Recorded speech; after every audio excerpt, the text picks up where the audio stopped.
What's up, guys? My name is Gabe, and welcome back to the Trojan Blade. Welcome back to a brand new video. Hope you're all having a wonderful Thursday morning wherever you're watching this from. Things are slowly starting to ramp up here for USC. We're getting more and more news out of these fall camp practices. Some players are emerging along the defensive line. We also have some big recruiting stories to talk about today, so let's not waste any more time. If you do enjoy the videos, please do leave a like and subscribe to the channel if you haven't already. It really helps me out a ton. Really appreciate all the support you guys have been giving on this series. Thank you so much. Now let's get into this. All right, so first up, we start off with the biggest story coming out of all the media scrums at practice yesterday. All of the headlines were about redshirt senior defensive tackle Kobe Pepe. Now, Kobe's a guy I know I and a lot of you had very high hopes for coming out of St. John Bosco High School. That truly feels like an eternity ago. But he's a guy that really hasn't gotten any sort of run. And Lincoln Riley really seems to be coming out of his shell at USC. This is one of his more candid pressers I've ever seen. He was really answering questions and being very honest with the reporters who were there. When talking about Kobe Pepe, Lincoln went as far as to say that he was the most out-of-shape player on the entire team when they took over.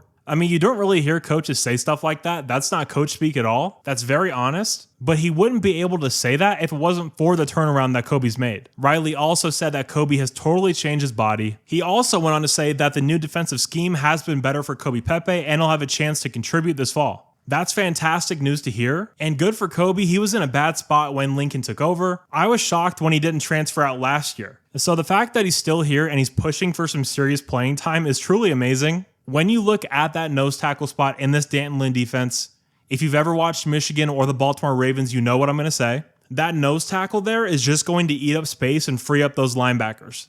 Baltimore had Haloti Ngata for years and he was a menace. Kobe isn't going to be asked to do all that. He's just going to be a space eater. And that's something a guy like Kobe can do if he gets stronger and if he stays healthy. Obviously with the health, we'll wait and see, but it sounds like he has gotten stronger. If Kobe Pepe turns into a player for USC and he's more than serviceable, that is a massive, massive win. I cannot state how big of a deal that would be. Because remember, in the spring transfer portal, USC didn't bring in a big-time defensive tackle. And it wasn't for a lack of trying. We were going after guys. It was very disappointing coming out of that window not grabbing anyone. Obviously, we grabbed Gavin Meyer, but he's sort of a different player. So to have a massive guy like this in the middle that's going to free up things for Barry Alexander, that's going to free up things for Easton Mascarenas-Arnold, a guy that could free up stuff for Mason Cobb. When you watch Mason Cobb at Oklahoma State, he was a downhill run-defending linebacker. Let him get back to his roots, get him a nose tackle in there that's going to clear open holes for him. So fantastic news from a USC point of view and a USC defense point of view specifically. But just from a personal sense, I really am so happy for Kobe Pepe. That dude's a Trojan. He's been here through so much. He's gone through so much personally. Injury after injury.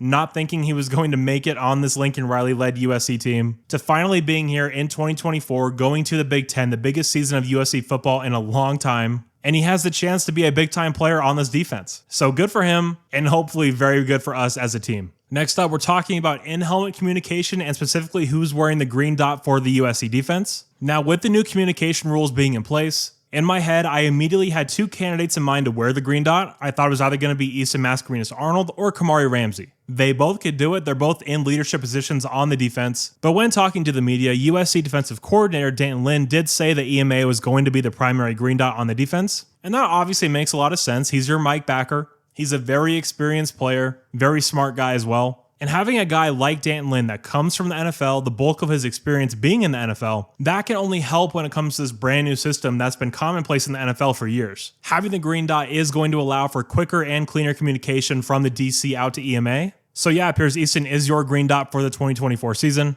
Now we do have some recruiting news to talk about. There has been a big update on the whole Husan Longstreet story. You see here from Steve Wiltfong, USC has continued to strengthen its relationship with Texas A&M five-star quarterback commit Husan Longstreet. Now, this is a great move. I'm all in on this. I want Husan Longstreet to be a Trojan. I try to not talk about it too much, but this whole Julian Lewis situation is incredibly exhausting. It's frustrating, it's annoying, and frankly, I am just sick of this entire saga. Husan Longstreet is someone that has grown up in Southern California, grew up a USC fan, and is now someone that is seriously considering USC. Here's Steve Wiltfong over at On3 giving an update on the situation. Coach Stewart over at USC would not be building any relationships with any other quarterbacks. They'd be locked in on Julian Lewis. That was their number one guy this cycle. But Husan Longstreet told me at the Elite 11 finals that he'd been talking to Coach Stewart over at USC. He's committed to Texas A&M. I think he's strong in his commitment to the Aggies still, but I think things are starting to pick up with USC here. as look, man, if you're talking to somebody else, we're talking to somebody else, and the local quarterback is pretty darn good. So yeah, very interesting there from Steve. I talked about this a couple videos ago, but Longstreet is one of my favorite players in this entire cycle. He was born with a rocket launcher on his right arm. He can make all the throws, even at the high school level. Dynamic athlete, creative playmaker, can play in structure, plays at a big-time program in Corona Centennial. But again, the big thing that stands out with him is just the arm strength and the velocity. That's the part that's very eye-catching when you watch him. The way the ball comes off his hand, it's just different. Again, an absolute rifle as a right arm. Would absolutely love to see this, and I am thrilled that Lincoln Riley is keeping his foot down on the gas pedal and is trying to close this one. If Julian Lewis wants to go flirt with Indiana and Colorado, we have every right to go all in pursuing a different quarterback, and as it turns out, there's one that's just as good right down the street. So love to hear that and absolutely hope we can bring him in. Next up, our left tackle, Elijah Page, sort of went viral on Twitter yesterday.